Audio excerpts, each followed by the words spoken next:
going to show you how to combine watercolor and acrylic paints to create stunning artwork that you never thought was possible. Are you ready for the journey? Let's dive into it.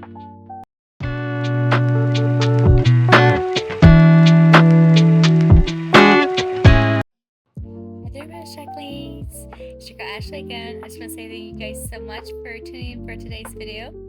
So I just wanted to say that this is actually the second video that I made of doing watercolor and acrylic. If you have not watched the first video I did of watercolor and acrylic, it's in the description down below. Make sure you watch that first and then you can watch this one. But yeah, so this is going to be a series that I would do, not all the time, but just kind of like here and there, just to kind of switch things up a little bit. But yeah, for today's video, I am doing another watercolor and acrylic painting because I really enjoyed the last one I did, so I was like, why not? I'll do it again. But yeah, so I just wanted to do a little bit of a deep dive into how to really master blending watercolor and acrylic painting together. I know there are lots of artists who face challenges when trying to combine these two specific mediums effectively, such as like drying times and blending issues. With these steps, you'll be able to perform a lot better when making or attempting to make watercolor and acrylic masterpieces. First off, you have to make sure that you are allowing your canvas to dry either semi or all the way, depending on what type of like image you want to achieve. If you want to achieve that semi-dry look, then obviously only blow dry like 50% of it till it's like 50% done.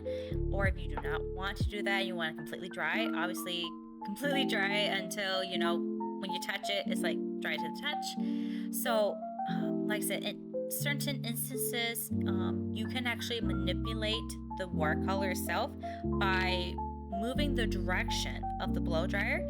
So say for example, if you started watercolor at like the right hand corner and you actually want that to actually curve, you move the blow dryer like how I am here to manipulate where you want it to go to create a certain effect. And you can do this with any type of like color intensity. You can do it with the lightest shade of a color you want, or you can do it with the darkest shade. It just depends what type of effect you want. Now, the more water you add to it, the more effects you will have on it. And the less water, obviously, the less like curvature, the less effects you will have on it.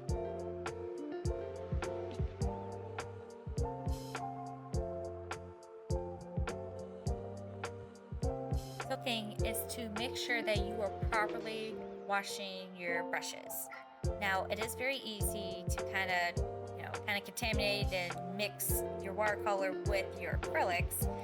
I mean, unless if that's the kind of vibe you're going for, then by all means go for it.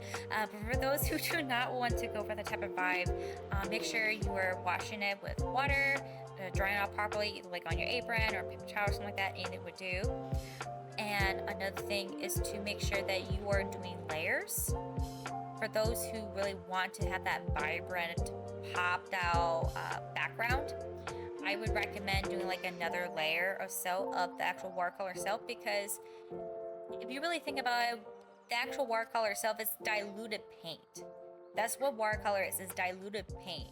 So if you don't want something to be transparent, then you would, add on more. If you want to be transparent, then just kind of leave it as the one layer itself.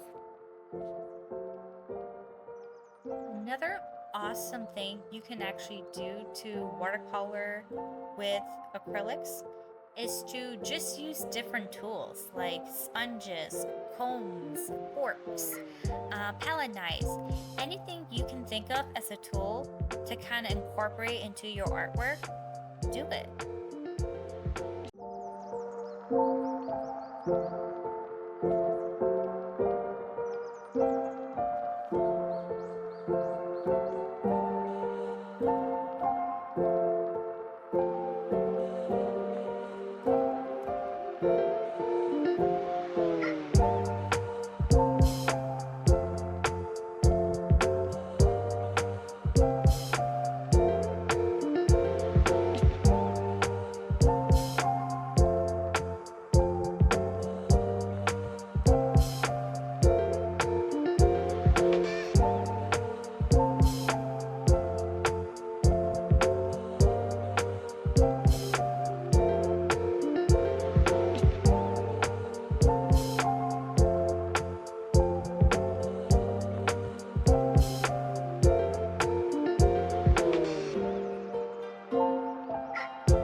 once you are completely satisfied with the actual watercolor itself, go ahead and do whatever color you want for your acrylic, and then just start like making masterpiece with it. Just start doing like whatever you want to do with it. What I did in this case, my signature style is like using palette knives. I love palette knives, so you'll see a lot of my pieces where like I'll do like palette knife style. So yeah, this is actually the final result of a watercolor and acrylic mixed medium, tips and tricks on making your masterpieces better. But I just want to say thank you so much for watching this lovely video. If you like it, give it a thumbs up, comment down below, hit the subscribe button, and don't forget to hit the notification bell. That way you don't have to worry about missing a single video from me.